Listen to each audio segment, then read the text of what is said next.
Le nouveau film Marvel entre enfin en développement et ça ne rigole vraiment pas. Un tas de news et de rumeurs sur Spider-Man Brand New Day, sur Avengers Doomsday et sur l'avenir du MCU. Je crois que c'est l'une des plus grosses vidéos news Marvel qui nous attend aujourd'hui. Salut à tous, bienvenue dans un nouveau décryptage de l'actualité Marvel. C'est un plaisir pour moi de vous accueillir aujourd'hui pour une vidéo, ouais on peut le dire, qui va être très colossale. On a énormément de choses à voir ensemble, ça débute par Avengers Doomsday.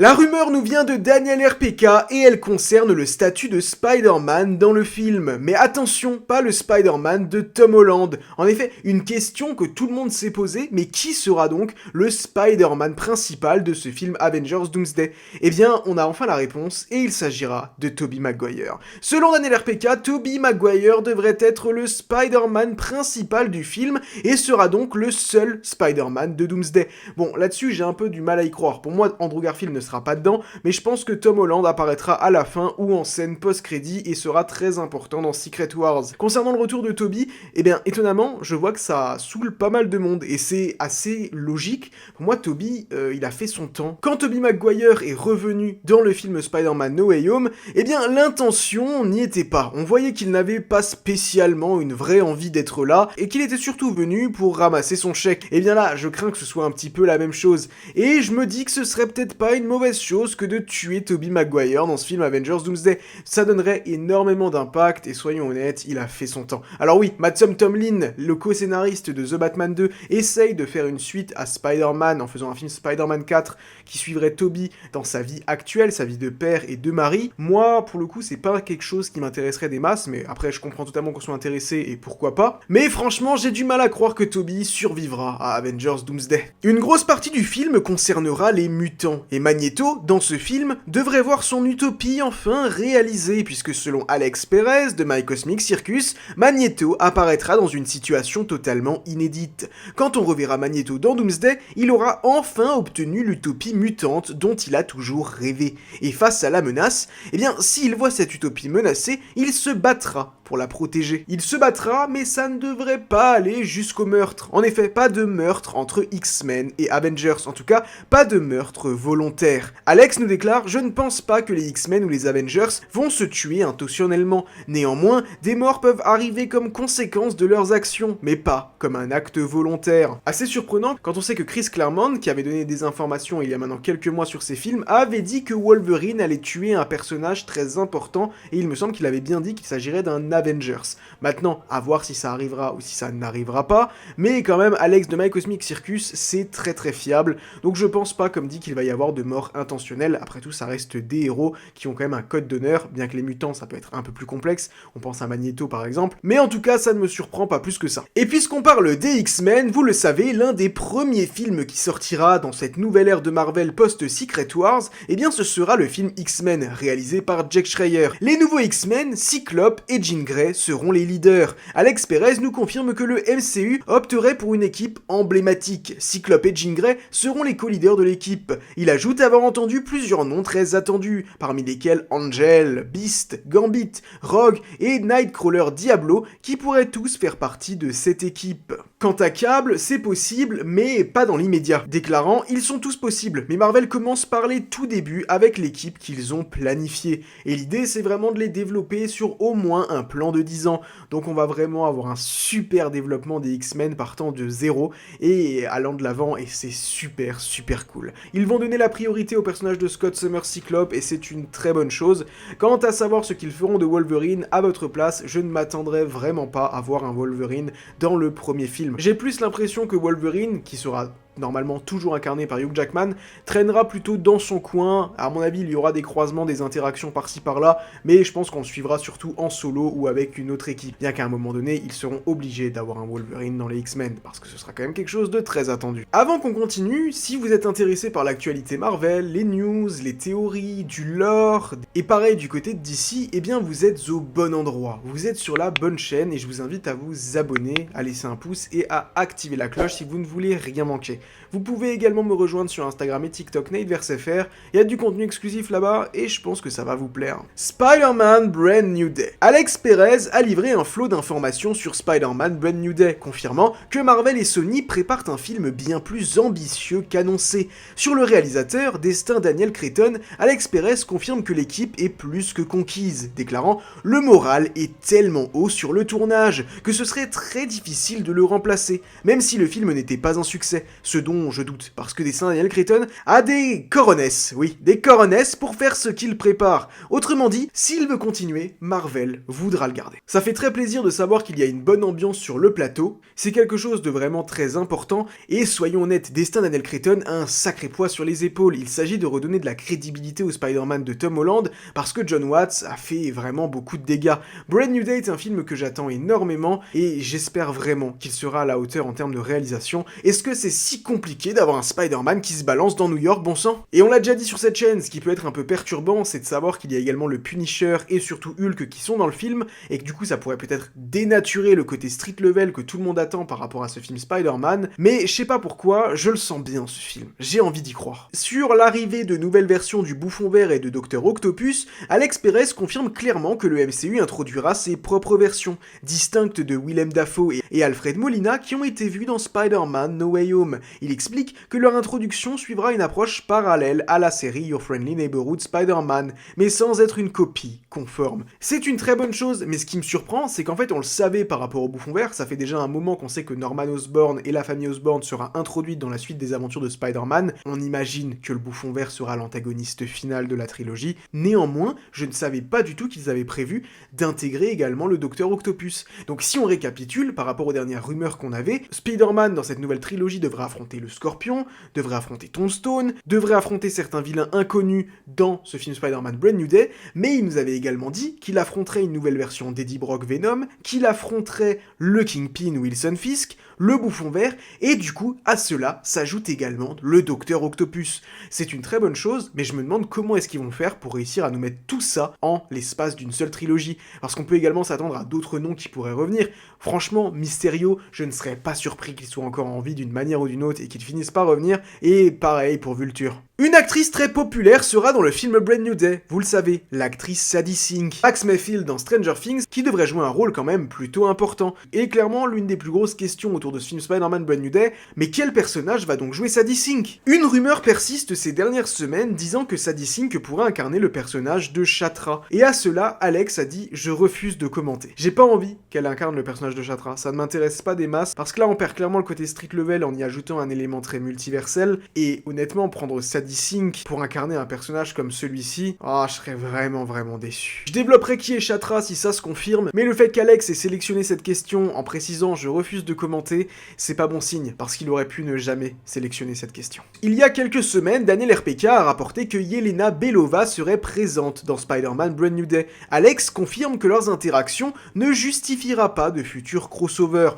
C'est un peu idiot, étant donné qu'on sait qu'il y aura des crossovers. Il y a quand même des chances qu'ils finissent par se croiser dans le prochain film Avengers ou dans Secret Wars, ça reste quand même une grosse possibilité. Ce film aura-t-il des liens avec Avengers Doomsday et Secret Wars? Eh bien, ça dépend du personnage. Spider-Man, Hulk ou Punisher auront chacun une trajectoire différente, certains reliés à Doomsday ou d'autres à Secret Wars. Tom Holland, comme dit, je pense, une petite apparition à la fin de Doomsday, Hulk, je pense qu'il aura un rôle important dans Doomsday, et le Punisher va-t-il devenir le Ghost Rider? Non, j'y crois pas du tout. Je sais même pas si le Punisher sera vraiment présent dans les prochains films Avengers. Aurait-il vraiment une pertinence dedans? Franchement, j'en doute. Et qui réalisera donc le film Spider-Man 5? Eh bien, Perez tisse que Destin Daniel Cretton pourrait revenir pour la suite si Brand New Day est aussi réussi que prévu. Marvel fonctionnerait bel et bien film par film, mais la hype interne serait énorme. Ça promet du très lourd pour Brand New Day, je pense qu'on peut s'attendre à un trailer d'ici quelques mois, janvier, février, ça devrait arriver. Puisqu'on le sait, on aura un trailer de Doomsday en décembre, ils vont pas sortir de trailer de Brand New Day en même temps,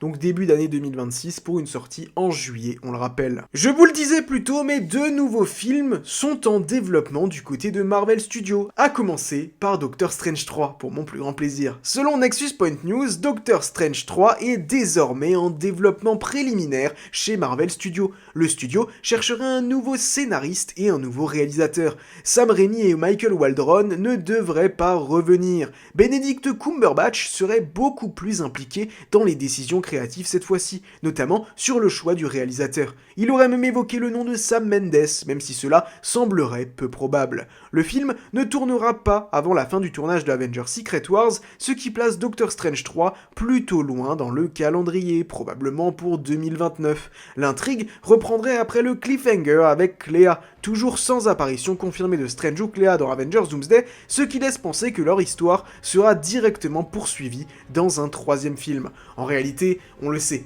Doctor Strange reviendra dans les prochains films Avengers, peut-être dans Doomsday, mais dans Secret Wars, si on se fie au concept art qu'on avait eu, qui avait fuité, eh bien il devrait avoir un rôle important aux côtés de Doctor Doom. Il devrait être un personnage majeur de toute cette intrigue. C'est pour ça que sortir Doctor Strange 3 après Secret Wars peut paraître surprenant s'il continue l'intrigue de Clea. C'est pourquoi j'ai quand même quelques réserves et quelques doutes là-dessus. Va-t-il vraiment poursuivre cette intrigue ? Je pense qu'on aura déjà une résolution partielle dans les prochains films Avengers. Mais une grande question doit être répondue, Strange est-il présent dans Doomsday ou ne l'est-il pas ? Quant au fait que Sam Raimi ne devrait pas revenir, je suis assez déçu parce que Multiverse of Madness est probablement le film que j'ai préféré depuis le post-endgame. Mais savoir que Cumberbatch est davantage impliqué directement à ce qui se passe en coulisses, eh bien je trouve que c'est une bonne chose également, ça montre qu'il s'intéresse à son personnage. Mais tout ça pour dire que si le film a bien lieu après Secret Wars, c'est une très bonne nouvelle parce que ça signifie que Cumberbatch restera bel et bien dans le rôle du sorcier Marvel que l'on aime tant, et c'est une très bonne chose. Avec les Midnight Suns qui arrivent, ça promet du très lourd. L'autre film qui est en développement, eh bien, c'est un film Black Panther 3. Et là encore, c'est super cool. À noter une chose intéressante, un second Black Panther serait dans Doomsday. Mais alors lequel ? Le premier, évidemment, c'est Shuri, Letitia Wright, qui reprend donc son rôle de sœur de T'Challa. Mais alors, qui est le deuxième ? Interrogé sur les rumeurs concernant le potentiel nouveau T'Challa dans le MCU, Damson Idris a été très clair. Non, je ne sais absolument rien à ce sujet. Depuis plusieurs mois, le nom de l'acteur circulait avec insistance chez les fans pour incarner le roi du Wakanda dans une nouvelle continuité du multivers Marvel, notamment après les événements de Avengers Secret Wars. Selon lui, aucune décision n'a été prise chez Marvel Studios, mais rappelons qu'il avait fait une petite gaffe en interview il y a maintenant quelques mois en disant qu'il avait été contacté par Marvel Studios. Et étant donné qu'il s'est montré très proche du casting de Black Panther lors d'un défilé, il me semble, pour Vogue, Damson Idris, je pense qu'il y a au moins 95% de chances qu'il soit le nouveau Black Panther. Un nouveau Black Panther qui du coup pourrait être présenté dans le film Avengers Doomsday, ou alors il s'agira simplement d'un variant du multivers avec un acteur plus ou moins populaire. Beaucoup de gens pensent à Chanda, le grand-père de Black Panther. Eh bien, j'ai envie de dire pourquoi pas. Parce qu'honnêtement, si on a un nouveau T'Challa, j'espère vraiment qu'il s'agit du fils directement de Chadwick Boseman, le fils qui nous a été présenté dans Black Panther Wakanda Forever, Toussaint. Je sais que ça peut paraître bizarre comme ça, parce que bon, il est très jeune dans Wakanda Forever, mais il faudrait trouver une explication, quelque chose qui justifierait le fait qu'il aurait dans la vingtaine. Et pour le coup, Damson Idris qui incarnerait le nouveau T'Challa, ouais, je signe direct. Mais alors ce Black Panther 3, eh bien, selon certaines rumeurs, il pourrait s'appeler Black Panther Shadows of Wakanda. Le tournage serait prévu à partir du 15 juin 2026 à Londres. Ryan Coogler reviendra à la réalisation et au scénario avec Kevin Feige à la production. Et c'est officiel, Ryan Coogler l'a bien confirmé officiellement, son prochain projet est bel et bien Black Panther 3. Moi j'ai adoré Wakanda Forever, j'ai adoré le premier Black Panther, donc je ne peux qu'aimer justement Black Panther, peut-être Shadows of Wakanda, et on le sait, Denzel Washington devrait avoir un rôle dedans, devrait jouer un antagoniste peut-être, ça pourrait être cool, mais c'est bien que Marvel veulent donner un second souffle au Wakanda, là ça peut clairement relancer quelque chose à long terme, en choisissant un acteur comme Damson Idris pour incarner le nouveau T'Challa. La prochaine série de Marvel Studios sera la série Daredevil Born Again, et on a eu le droit à un nouvel aperçu du costume de Daredevil, directement inspiré de Shadowland. En réalité, c'est le même costume qu'il a dans la saison 1, mais qui a été peint en noir, mais avec son super logo Daredevil. Daredevil, un logo qui, on l'espère, restera définitivement, même quand il aura repris son costume rouge. Et Tony Dalton a confirmé qu'il reprendra bel et bien son rôle de Swordsman dans cette saison 2 de Born Again. Un trailer ne devrait plus trop tarder. Lors de sa Q&A, Alex Perez a confirmé que plusieurs personnages des séries Marvel Netflix comme Daredevil, Jessica Jones, Luke Cage ou encore Iron Fist sont libres de revenir dans le MCU. Et concernant Jessica Jones, Perez tease qu'un nouveau projet existerait bel et bien, sans confirmer si c'est une série ou un special, mais il laisse entendre un retour concret en préparation. Il évoque également la possibilité de revoir certaines figures féminines, comme Typhoid Mary, Alice Eve, manipulée par Kingpin dans les comics, un fil narratif que Marvel pourrait exploiter dans de futurs projets. Un nouveau programme sur Jessica Jones, j'espère que c'est vrai. J'ai vraiment envie que ce soit une nouvelle saison. J'ai vraiment envie que ce soit un revival, pas juste un simple special comme pour le Punisher. Je m'en contenterai si on peut avoir que ça, mais si on peut avoir une nouvelle saison, je signe direct. C'était clairement pour moi la deuxième meilleure série de Marvel Netflix. Jessica Jones, c'était trop bien. Permettez-moi de rectifier, j'ai oublié. On a une série qui sort avant Daredevil Born Again. On a la série Wonder Man et elle comptera 8 épisodes. Voici la durée de chaque épisode. L'épisode 1 fera 32 minutes. Le deuxième fera 32 minutes également. Le troisième, on ne change pas une équipe qui gagne, fera 32 minutes. L'épisode 4 fera 30 minutes. L'épisode 5 fera 23 minutes. L'épisode 6 fera 34 minutes, l'épisode 7 fera 33 minutes, et le dernier épisode reviendra aux origines en faisant 32 minutes. 23 minutes 23 minutes Générique compris.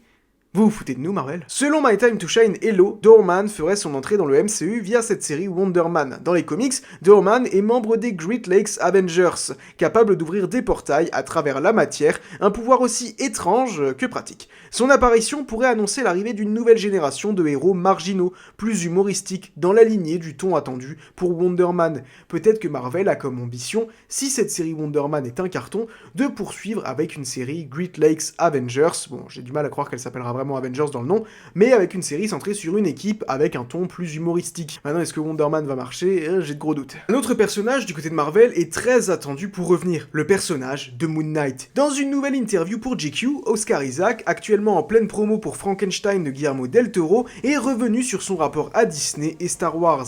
Il a été interrogé sur son éventuel retour dans la galaxie lointaine. Il a d'abord plaisanté. J'avoue que j'avais dit que je ne referais Star Wars que si j'avais besoin d'une nouvelle maison, mais il a précisé ensuite avec franchise « J'ai dit un truc un peu bête ce jour-là. En vrai, je serais ouvert à revenir, mais pas tout de suite. Pour l'instant, je ne suis pas très chaud pour retravailler avec Disney. » L'acteur, qui incarne donc Moon Knight dans le MCU, ajoute une pique directe au studio. S'ils peuvent régler certains problèmes et ne pas succomber au fascisme, ce serait déjà un bon début. Évidemment, tout cela suit les actions qu'il y a eu sur Jimmy Kimmel, mais donc, visiblement, eh bien, un retour en Moon Knight n'est pas envisagé pour le moment. Et ce serait dommage parce que le fait que la série était mauvaise, la grande force de cette série Moon Knight, c'était bien Oscar Isaac, et j'espère bel et bien qu'il reprendra son rôle à un moment donné. Je pense quand même que la prochaine série qui me hype le plus, c'est Vision Quest. Lors d'une interview récente, Elizabeth Olsen a parlé pour la première fois de la série Vision Quest, centrée sur Vision, après WandaVision. L'actrice a confié « Je ne savais rien du projet jusqu'à ce que Paul et moi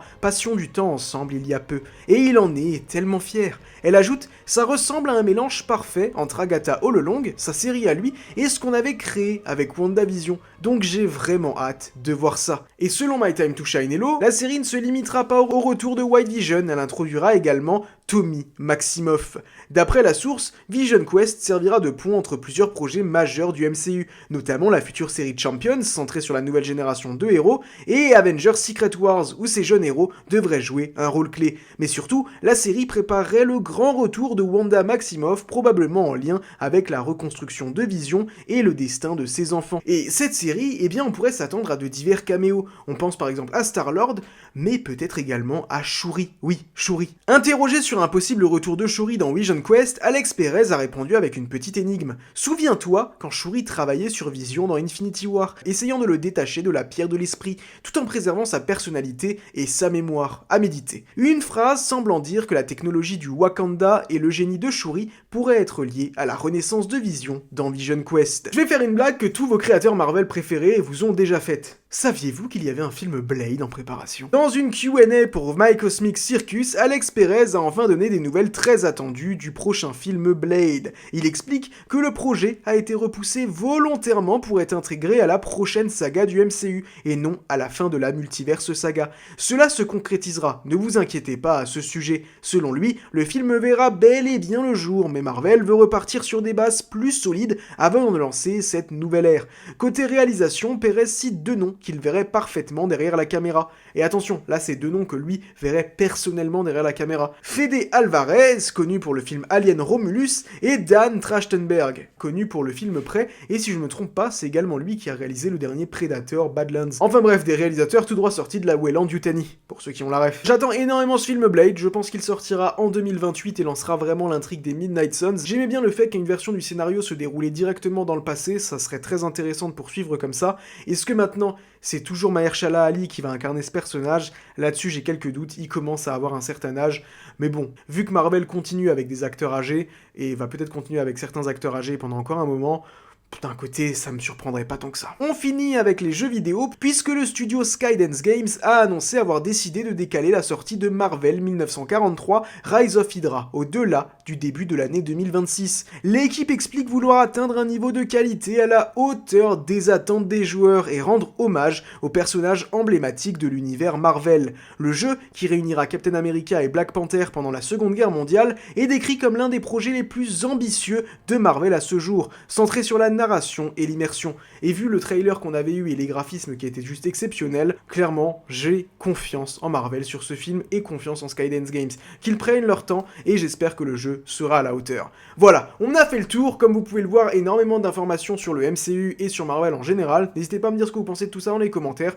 Je vous le redis, si vous voulez vous abonner, vraiment, ça me ferait très plaisir. Et nous, on se donne rendez-vous très bientôt à New York.